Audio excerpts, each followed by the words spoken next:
Este programa tem o apoio da TV Interação, Associação Vida e Trabalho e da Ordem dos Advogados do Brasil, Seção São Paulo.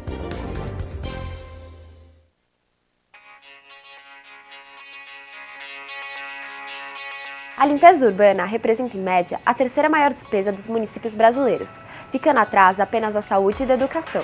Mesmo assim, muitas cidades ainda não têm serviço de limpeza urbanos adequados. E quando os resíduos não são tratados de maneira correta, a contaminação do meio ambiente e da população é certa. Mas como saber se a sua cidade está tratando de maneira correta o lixo? Com o objetivo de avaliar o grau de adesão de uma cidade às metas da Política Nacional de Resíduos Sólidos, o CELUR e a PwC criaram o Índice de Sustentabilidade de Limpeza Urbana. Esse índice é a ferramenta que acompanha a evolução dos resultados, do planejamento financeiro e das metas das gestões municipais.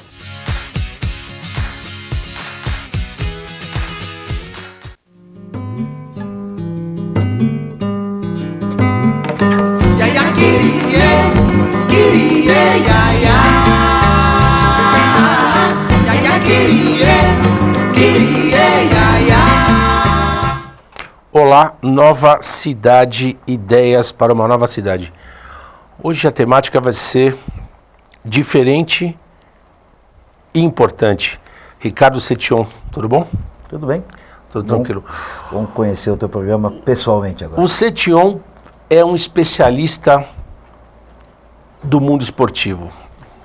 Já foi correspondente em vários eventos esportivos internacionais e a gente vai tentar, entre outras coisas, saber, por exemplo, por que o esporte no Brasil não se profissionaliza, que tanto bem faria aí não só para a questão econômica, mas para a juventude, para as crianças e tal.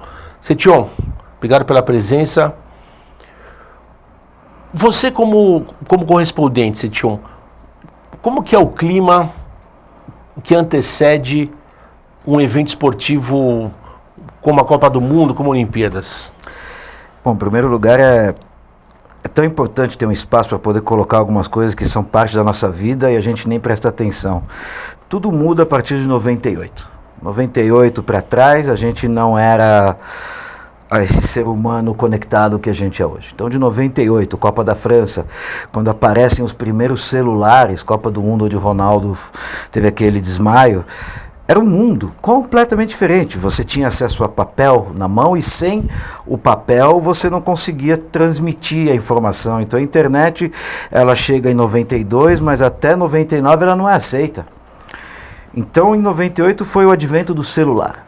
Em 2002 foi o advento do celular, que começa então já a se juntar ao celular. Então internet com o celular e você tem outro mundo.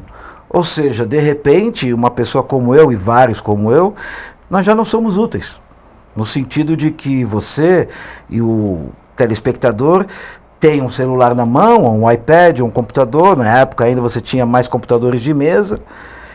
E você nem lê a matéria. Você vê que, sei lá, Brasil contrata caminhão especial na cidade onde vai ficar na Copa do Mundo.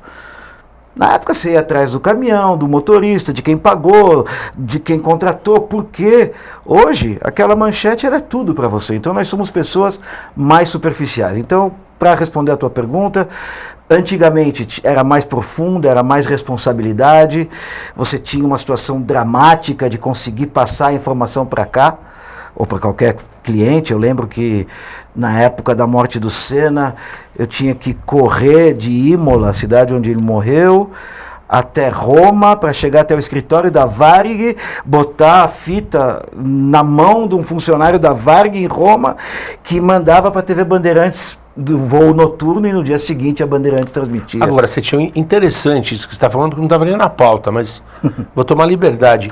Quer dizer que mudou o enfoque da profissão do jornalista a partir do advento das redes?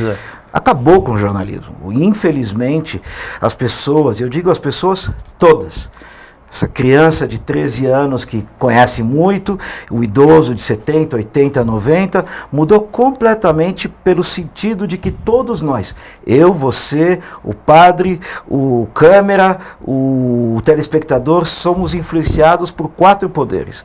O executivo, o legislativo, né? O terceiro poder político, legislativo, executivo, esqueci agora. Judiciário. Judiciário, exatamente. E a selfie. Não, e o quarto poder, que é a imprensa. Porque sem a imprensa, você não sabe. Sem a mídia, você não sabe. Se você não sabe, você não é profundo. Se você não é profundo, você é uma pessoa rasa. E você vê, Jornal da Tarde fechou, Diário Popular fechou, Gazeta Esportiva fechou, Gazeta Mercantil fechou, o Estadão só não fecha porque... Editora Abril. A Editora Abril está acabada, a revista Placar, um país de 200 milhões de habitantes, que não consegue ter uma revista esportiva, ela já mudou de... Ela foi para Caras. A revista Placar, de mais de 50 anos de vida, foi para a Editora Caras. E em 1 ano e meio ela voltou para Abril e agora está sendo vendida de novo. Ou seja, a tua cultura e a minha mudam pelo fato de que nós estamos praticamente o tempo todo conectados. E o que acontece? A tua barriga, a minha barriga, ela não pode crescer mais do que X. E a tua cabeça também. Por mais que a gente use pouco na cabeça, a gente não tem condição de acumular tanta informação. Então você vai recebendo informação na rua, nas pessoas, do teu namorado, da tua namorada, da tua mãe, do teu trabalho, e aí mais informações, e Jornal das 10, Jornal das 8, e novela das 8, e você começa a ficar desesperado. Por quê? Porque você conhece mais, não consegue mais, e aí por isso que a gente tem esse índice de ansiedade, depressão, porque a mídia... Antes te trazia uma matéria que você sentava, cruzava as pernas e lia e entendia. Ou falava, eu não quero ler economia. Hoje não. Hoje é, Temer tem o seu sigilo quebrado. Ponto. Você não sabe quem, quando, onde, por quê? Porque você não tem tempo. Porque tem muita coisa a ser feita. Então, antes eu falava com X pessoas, hoje eu falo com X a potência 1000. Porque uma foto minha no Instagram vai para milhões de pessoas. Então... A gente mudou realmente, e um trabalho de cobertura legal, bonito, que você ia atrás do jogador, que você falava com o atleta, que você conseguia entrar em algum lugar diferente, era uma reportagem especial. Nunca esqueço, se você me permite, o Bebeto, campeão do mundo de futebol, ele... Na Copa de 90 Ele foi em 94, ele foi campeão do mundo. E o Bebeto, que foi deputado estadual no Rio, ele foi contratado pelo Vasco da Gama para um jogo chamado a Copa Intercontinental, que já não existe mais. Era o campeão da América do Sul contra o campeão da Europa. E o Vasco contratou ele para um jogo, acho que foi 96 ou 97. Você acredita que eu tinha um laptop, um computador portátil, e o Flamengo jogava no Rio, e nós estamos em Tóquio. Eu, ele, todo o time, eu era correspondente da Jovem Pan. E incrível, ele falava, eu preciso saber o jogo do Flamengo. Bom, na época era internet de escada, então eu desci pro salão do hotel, me conectei, vi o jogo e subi com a tela aberta, com aquele computador leve até ele, levei o computador. O Bebeto ficou sem poder falar. Ele falou assim, rapaz, que ele é baiano, eu quero 2 desse.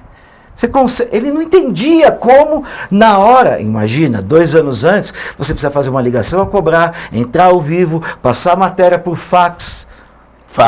Hoje não tem nada disso. Hoje tem tudo sobre tudo. E jornalistas não existem. Existem aqueles que estão no site. Se você prestar atenção, você vai num site X, você tem a tradução exata de um site americano. Então o que saiu na CNN agora, está no UOL em 15 minutos. Então não é mais jornalismo, é mera cópia. Entendi.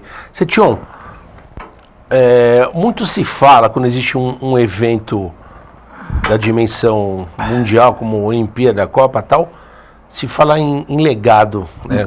Aquilo que porventura vai ser usufruído pela cidade, pelo cidadão. Esse negócio de legado, isso aí existe ou é só para um marketing para convencer na hora da realização? Que bom que você me pergunta isso. Muito bom, mesmo. Porque faz tempo que a gente não consegue ter um espaço para dizer isso. Eu dou aula em 2 faculdades aqui em São Paulo, de um mestrado chamado Gestão de Esportes. E hoje em dia, um dos temas mais interessantes é isso mesmo, o legado do esporte. Nós tivemos as Olimpíadas de Inverno alguns dias atrás, que terminaram. Quem levou a nossa bandeira é um menino de uma favela chamada San Remo, aqui do lado da USP. Favelado. E ele simplesmente nunca viu neve na vida. Ele estava representando o Brasil num esporte chamado cross country, que você anda 20 quilômetros na neve. É uma maratona que você não pode correr, porque você está andando com uma raquete de tênis, que é um sapato de neve. Esse rapaz foi tirado da favela, ele foi flanelinha, empacotador, lavador de carro. 20 quilômetros na neve? 20 quilômetros na neve? 20 quilômetros na neve. Ele é daqui da USP. E esse rapaz carregou a nossa bandeira, a bandeira da delegação. E você quer me dizer que o esporte não tem legado? Esse rapaz, a vida dele mudou. Ah, mas o Gabriel Jesus, que foi transferido para o Manchester City, era pobre e hoje é rico. É um legado também. O grande problema do legado é que é o parâmetro. Se você conhece água ionizada e você não conhece água ionizada, então para você é uma água. Se você conhece água ionizada e prova, você fala, não quero beber água normal nunca mais. O parâmetro é a comparação. Se você for ver a história das Olimpíadas e dos Jogos da Copa do Mundo, que são os dois eventos principais, é muito raro não ter legado. Porque o legado ele pode ser positivo ou negativo. O legado é o que fica. Então, por exemplo, a Grécia passou por 4 anos horríveis e ainda está grave na economia destruída. País europeu. Por quê? Começou tudo com a Olimpíada de 2004. Um país que não tinha condição alguma. Hoje, 95% de tudo que foi construído, campo de basquete, virou lixo e o país perdeu centenas de milhões de dólares. O Brasil é a mesma coisa. Agora, Barcelona, até 92, era uma cidade portuária, complicada, com ratos. Hoje, Barcelona é a cidade que mais tem turistas no mundo. Agora, Setião, foi muito criticado a questão da construção dos estádios aqui na Copa.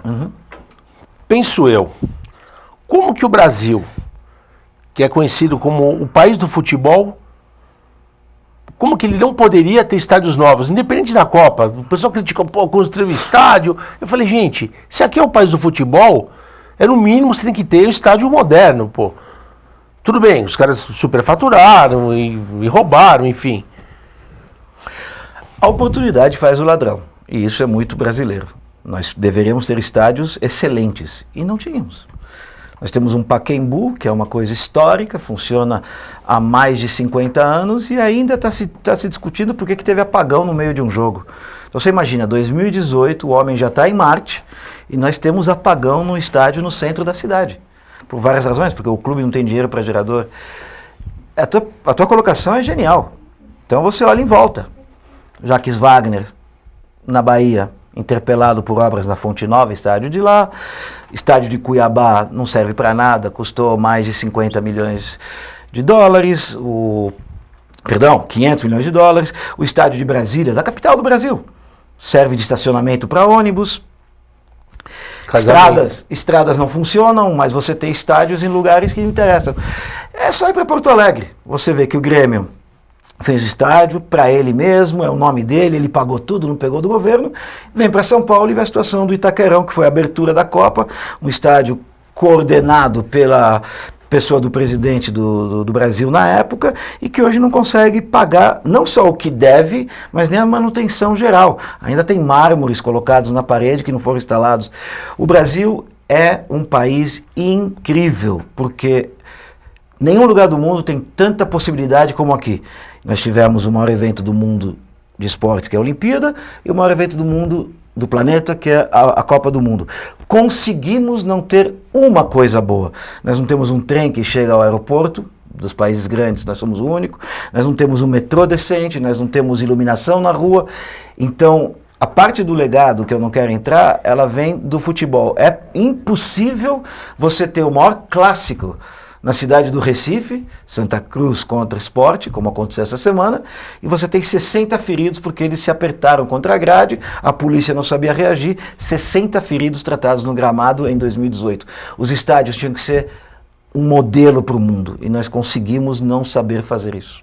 Ok, bom, Setião, uma história triste. É. Agora, Setião, skate e surf nas Olimpíadas, isso vai ser bom para o Brasil? Vai ser bom para o Brasil. O esporte, para entrar numa Olimpíada, passa por 6 anos de preparação, de análise pelo Comitê Olímpico Internacional. E imagina você, futebol de salão é jogado em mais de 85 países no mundo. tem Copa do Mundo, tem Copa América e não consegue entrar nas Olimpíadas. E o Brasil seria fatalmente medalhista. Não conseguiu. Por outro lado, skate conseguiu. É muito difícil você colocar o esporte skate perante o esporte futsal. O futsal é muito mais esporte. Tem bola, tem time, tem camisa. Skate é só um aparelho e o teu talento. E chegou.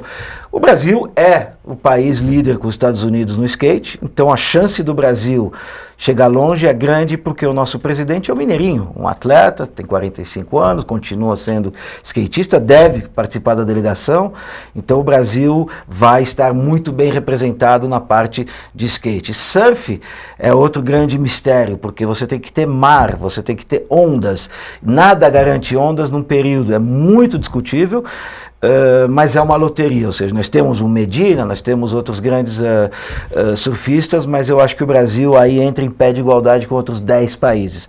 Há outros esportes, só para você saber, uma exclusiva para você, a Olimpíada de Inverno, a próxima, não essa que terminou, claro, obviamente, a próxima Olimpíada daqui a 4 anos, vai ser visto um esporte muito legal que o Brasil tem chance zero, que é o vôlei de duplas na neve, que o Brasil é campeão do mundo na praia. Esse é o tipo de coisa. Então, vôlei de dupla na neve. É muito legal, é muito interessante. Teve jogos de apresentação. Nós já fizemos um boletim aqui para a TV aberta que deve passar no próximo dias. Nosso tempo está voando e a gente não chamou. Setion, você já está convidado para voltar. Gente, vamos ver alguns boletins que o Setion apresenta aqui na TV.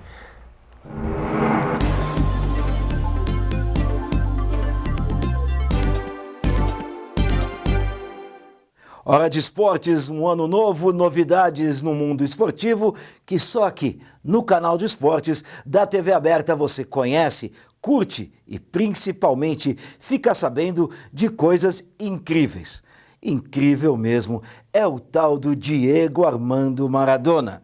El Pibe, o garotinho, como é chamado lá na Argentina, não consegue ter, exatamente como o presidente dos Estados Unidos, 1 ou 2 dias sem ter algum escândalo ligado a ele. É incrível o número de histórias que vem atrás do ex-camisa 10 da seleção argentina. Já apareceu no sorteio da Copa do Mundo, em dezembro, na Rússia, com uma gravata borboleta amarela.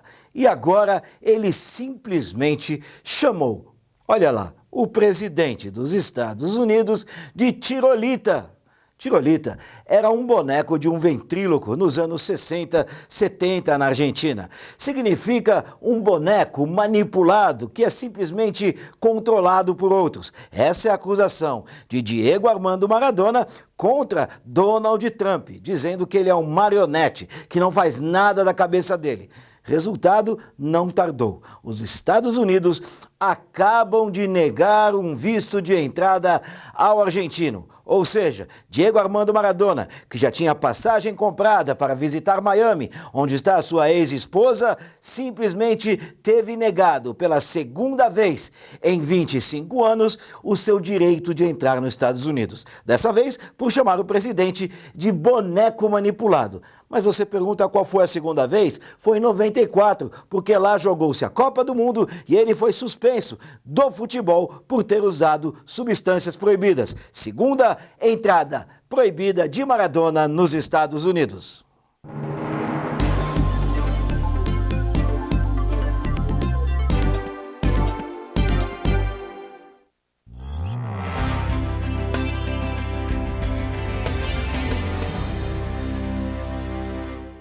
Mais uma vez, eu e você, amigo e amiga deste canal de esportes do Shalom Brasil.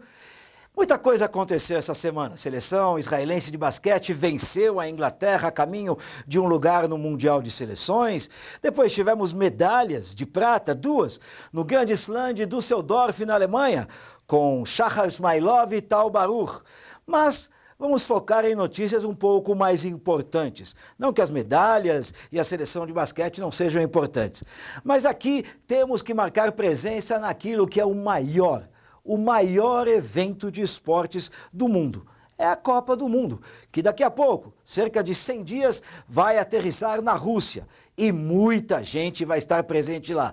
Já são 4 milhões de ingressos vendidos e somente de Israel já se garantiram 31 mil torcedores. De novo, 31 mil torcedores de Israel, sem que a seleção israelense participe desse torneio. Mas a grande notícia para o futebol israelense, que vai indo muito mal por várias razões, é de que no dia 9 de maio pode acontecer, falta muito pouco para se ter uma assinatura de que a seleção da Argentina venha a Tel Aviv e jogue contra a seleção de Israel em um amistoso preparatório para a Copa do Mundo.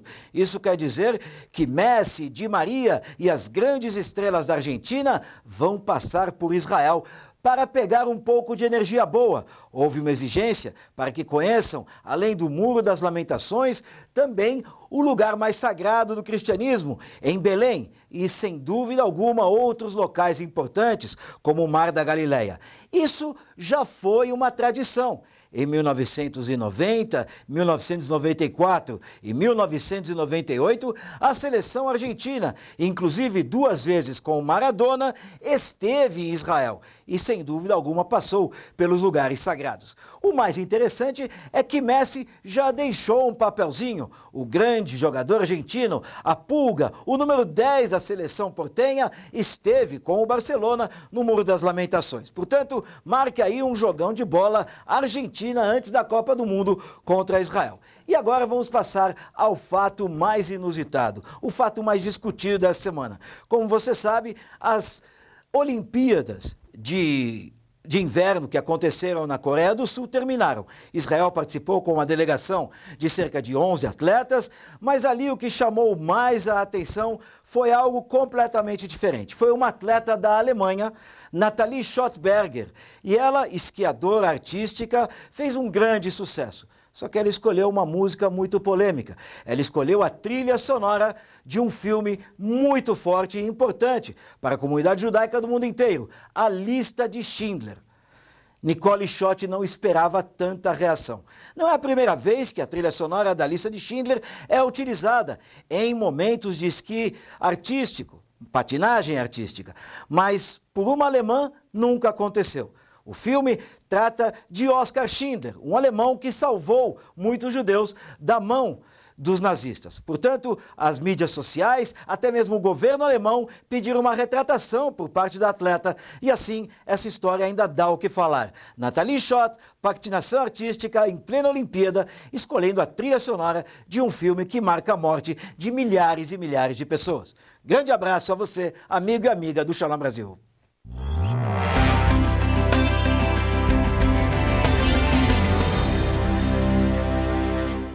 Ok, você acompanhou o Ricardo Setion no quadro que ele tem aqui na TV aberta. O cara manja tudo. Setion, agradeço a presença, um tempo voou como nunca.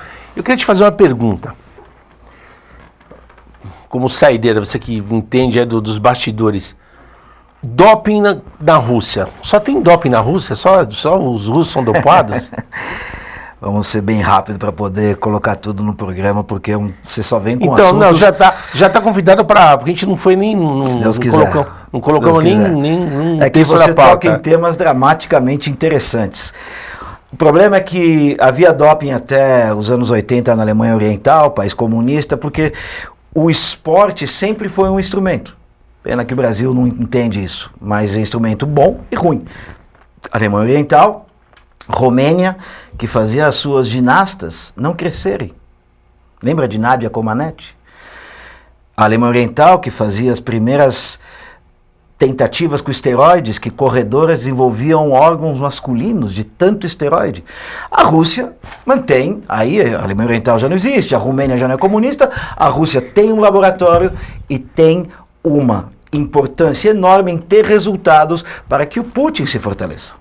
Então, sim, hoje a Rússia é grande, mas o doping está em todos os esportes. E vou te falar uma coisa, o doping, caro amigo da TV aberta, não é só químico. Existe o doping até mesmo mecânico. Gente, por exemplo, que colocou na sua bicicleta em torneios importantes de ciclismo uma ajudinha motorizada que ninguém pode perceber. Então o doping é tudo aquilo que gera uma vantagem ilegal. E o doping, infelizmente, está em tudo que você pode imaginar no esporte. Setion, agradeço a sua presença. Esse negócio é legal. Já está o tempo estourado. E diz que existe foi muito usado, os caras tiravam 1 litro de sangue do cara e injetavam um dia antes da competição. Exatamente, para o sangue entrar mais oxigenado. E ele, exatamente. É como você ir para o Santos recentemente, jogou no Peru, em Cusco, lá onde tem Machu Picchu, a 3.500 metros de altura. Parecia que você estava jogando com um time de escola, o time não conseguia se mover. Isso é um tipo de doping, é incoerente. Só que a pressão dos países não permitiu que se registre partidas abaixo de 2.000. Então se você pega o sangue, tira e trabalha ele e reinjeta, tudo isso é proibido, mas acontece aonde você não imagina. Há 3 dias atrás, na gravação desse nosso programa, nós tivemos um caso incrível de um atleta que foi dopado, ele foi dopado num país chamado Burkina Faso, e ele não ganhou. Serraram as pernas do rapaz.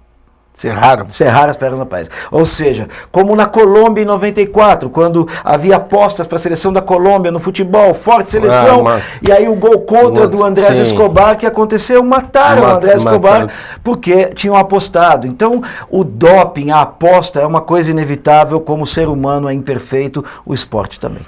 Setion, está convidado para voltar, super legal a entrevista. Pessoal, Nova Cidade volta semana que vem.